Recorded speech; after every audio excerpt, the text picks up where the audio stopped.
నరేంద్ర మోడీ మూడోసారి అధికారంలోకి వచ్చిన తర్వాత కింగ్ మేకర్స్గా చంద్రబాబు నాయుడు పేరు, నితీష్ కుమార్ పేరు చెప్తున్నారు.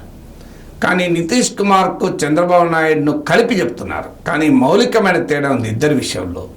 ఆ తేడాను జాతీయ మీడియా కూడా ఇగ్నోర్ చేస్తూ కింగ్ మేకర్స్ చంద్రబాబు, నితీష్ కుమార్ అంటున్నారు. కారణం ఏంటంటే టీడీపీకి 16 మంది, జేడీయూకు 12 మంది, 28 మంది ఎంపీల మద్దతు ఎన్డీఏకు ఉంది కనుకనే ఎన్డీఏ అధికారంలో ఉంది. ఈ 28 మంది మద్దతు కనుక పోతే ఎన్డీఏ బలం 265 పడిపోతుంది.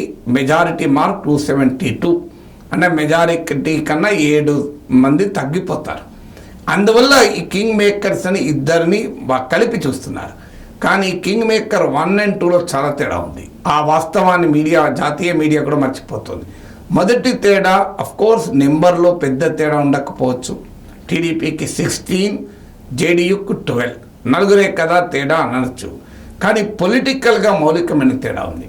చంద్రబాబు నాయుడు బీజేపీ పుణ్యమాని అధికారంలోకి రాలే, నితీష్ కుమార్ బీజేపీ పుణ్యమాని అధికారంలోకి వచ్చాడు. చంద్రబాబు నాయుడు బీజేపీతో అవసరము లేకున్నా అధికారం ఉంటుంది. ఆయనకు భారీగా మామూలుగా సపోర్ట్ కాదు, 136 మంది మద్దతు ఉంది. సో టీడీపీకి ఎక్కడా బీజేపీ అవసరం లేదు. సో చాలినంత మంది ఎమ్మెల్యేలు ఉన్నారు. ఆపరేషన్ లోటస్కి అవకాశం లేదు. చంద్రబాబు నాయుడు ప్రభుత్వాన్ని అస్థిరపరచగలిగే పరిస్థితుల్లో బీజేపీ లేదు, ఒకవేళ 2 పార్టీలకు మధ్య సంబంధాలు ఏమన్నా. సో చంద్రబాబు నాయుడు పొలిటికల్గా బలహీనంగా లేడు, చాలా బలంగా ఉన్నాడు. నితీష్ కుమార్ ఇందుకు భిన్నంగా పొలిటికల్గా చాలా బలహీనంగా ఉన్నాడు. అక్కడ బీజేపీకి ఎక్కువ ఎమ్మెల్యేలు ఉన్నారు, జేడీయూకు తక్కువ మంది ఎమ్మెల్యేలు ఉన్నారు.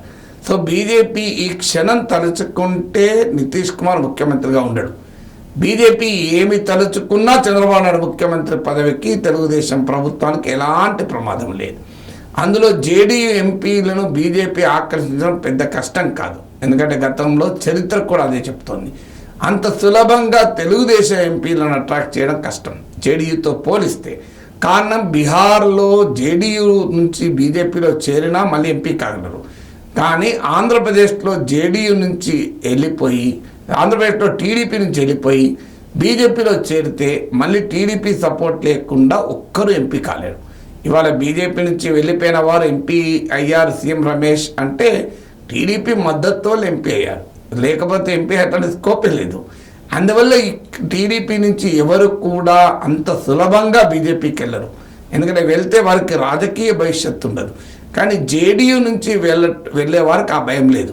వాళ్ళు బీజేపీలో వెళ్ళినా వారి రాజకీయ భవిష్యత్తుకు ఎలాంటి డోకా లేదు. అంటే రేపు నితీష్ కుమార్ పార్లమెంట్లో ఏదైనా ఎన్డీఏకు వ్యతిరేకంగా ఏమైనా చేస్తున్నాడు అనే అనుమానం మోడీ, అమిత్ షా కలిగిన మరుక్షణం నితీష్ కుమార్ అడ్రస్ గల్లంతవుతుంది, ఆయన మాజీ ముఖ్యమంత్రి అయిపోతాడు. కానీ చంద్రబాబు నాయుడు ఒకవేళ ఆయన కావాలని ఏమైనా చేసినా కూడా చంద్రబాబు నాయుడిని తెప్పి చేయలేరు. అందువల్ల అక్కడ మౌలికంగా నితీష్ కుమార్కు చంద్రబాబు నాయుడుకు తేడా ఉంది. తర్వాత నితీష్ కుమార్కు ఇండియా కూటమి కూడా అట్రాక్ట్ చేస్తుందని అనుకోను, ఎందుకంటే ఇండియా కూటమికి ఆల్రెడీ నితీష్ కుమార్తో వెరీ బ్యాడ్ ఎక్స్పీరియన్స్ ఉంది. ఎందుకంటే ఇండియా కూటమి ప్రారంభ సమావేశమే పాట్నాలో జరిగింది. అందువల్ల ఇప్పుడు ఇండియా కూటమి నేతలు నితీష్ కుమార్ను నమ్మే పరిస్థితి లేదు. అంటే చంద్రబాబు నాయుడు నమ్ముతారా? చంద్రబాబు నాయుడు గతంలో బీజేపీతో కలిశాడు, విడిపోయాడు. ఆ రకంగా ప్రాంతీయ పార్టీల నాయకులు ఎవరిని నమ్మలేరు. కానీ రిలేటివ్గా చూసినప్పుడు నితీష్ కుమార్ పట్ల కన్నా ఇండియా కూటమి చంద్రబాబు నాయుడును కాస్త ప్రిఫర్ చేసే అవకాశం ఉంటుంది. ఎందుకంటే చంద్రబాబు నాయుడు ప్రత్యేక పరిస్థితుల్లో బీజేపీతో కలిశాడన్న సంగతి ఇండియా కూటమి కూడా తెలుసు.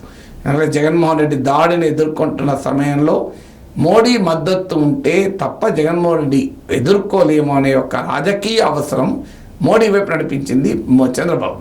అందువల్ల ఇండియా కూటమి అంచనాల్లో నితీష్ కుమార్ కన్నా చంద్రబాబు నాయుడును రిలయబిలిటీ కాస్తంత ఎక్కువనే ఉంటుంది, ఎవరు టోటల్గా రిలయబుల్ కాకపోయినా కూడా.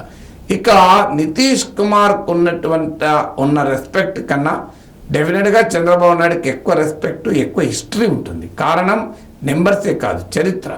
నితీష్ కుమార్ ఎప్పుడు జాతీయ రాజకీయాల్లో తన పాత్ర కొరకు తాను అటు ఇటు ఆసిలేట్ అయ్యాడు.